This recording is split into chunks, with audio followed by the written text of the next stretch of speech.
The British are coming. Actually, they're already here, as I know all too well, Niall. Despite the War of 1812 having resolved some time ago, but in the mainstream media, there are a lot of British people running things. The once legendary Washington Post, known for its Watergate coverage, is helmed now by Will Lewis, a veteran from Fleet Street. Mark Thompson, formerly of the BBC, now leads CNN. And then there is, of course, Vogue's Anna Wintour. The problem here, obviously, is not Irish people. It's purely British people and English people in particular. Like Politico Playbook's managing editor and author of Playbook, Jack Blanchard, who's making headlines yet again. He was an unusual hire to write a newsletter that much of Washington's power-playing class wakes up to. In Monday's edition of Playbook, Blanchard wrote this: from reshaping the global security map to triggering a global trade war, from gutting the federal government to transforming the conversation on immigration, diversity, and gender rights, plus plenty more besides. Trump has been back in the White House for just 4 weeks. Has any previous U.S. leader made such an impact in such a short space of time? In Tuesday's edition of Playbook, Blanchard had to roll back his words on consequential presidents. He wrote, thanks to all who emailed in to suggest Franklin D. Roosevelt had a more impactful start to his presidency than the latest iteration of Donald J. Trump. Per the question posed in yesterday's Playbook. Long hours of trawling through the historical archives? Okay, reading this Wikipedia entry suggests you may have a point. Maybe the Playbook should be written by an American. This was really funny. It was a good story. Yeah, he literally, so FDR, as most people who've taken, even like basic high school level U.S. history know, was an incredibly influential president, particularly at the very start, passing all sorts of new laws and orders aimed to combat the Great Depression. You got a wave of new alphabet agencies to manage the economy, to create jobs.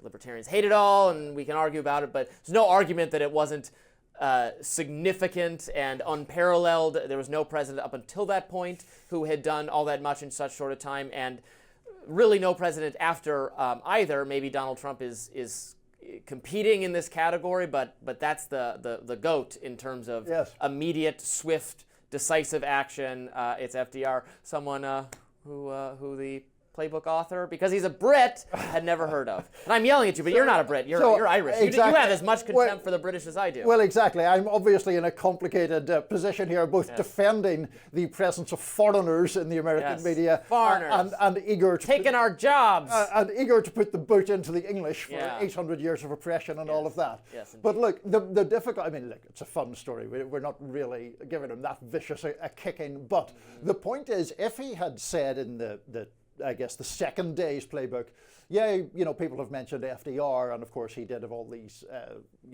accomplishments. That would have been fine, but it was the idea that he kind of looked up Wikipedia to figure out who this FDR guy was that people were talking about.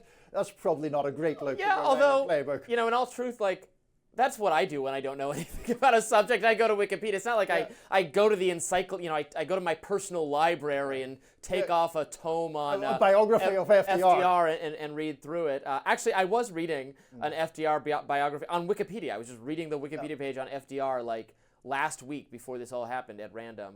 Wikipedia is a fine source of information. You're just not supposed to admit that that's where you're getting your information. Native-born American and Michigander Robby Soave has to go to Wikipedia to find out about it. They should, imagine if I got hired by, the BBC or something to write a newsletter about Downing Street. I would just be totally I have a passing familiarity with not with really modern British history. I was a European history minor, so I understand the early modern period and the Tudors and the Stuarts pretty well. But the analogy, even though this is off by a couple of decades, I suppose, would be you doing that and then be like, I hear of something about Margaret Thatcher, so let me look her up on Google and see what the situation is. There is, I think, a fair assumption that if you're going to be writing about a nation's politics, you should have some passing knowledge of the major figures, at least in 20th and 21st century history.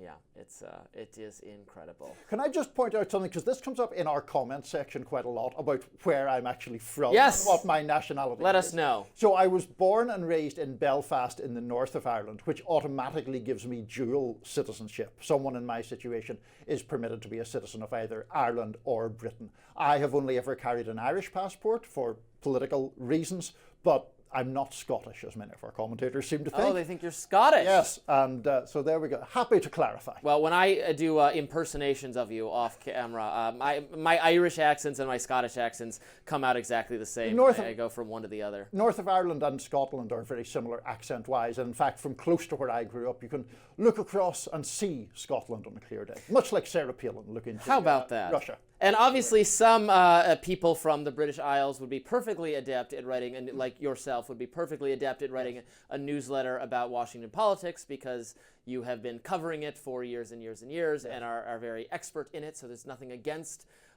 people doing jobs Americans don't want to do, unwilling to do, Exactly. cover our own politics. We need to bring in, outsiders. Import people to do it for us. Absolutely. Well, coming up next, this is exciting. The post-millennials Andy Ngo will join Rising to discuss the arrest of an alleged leader of what he described as a transgender vegan cult. Stay tuned for that.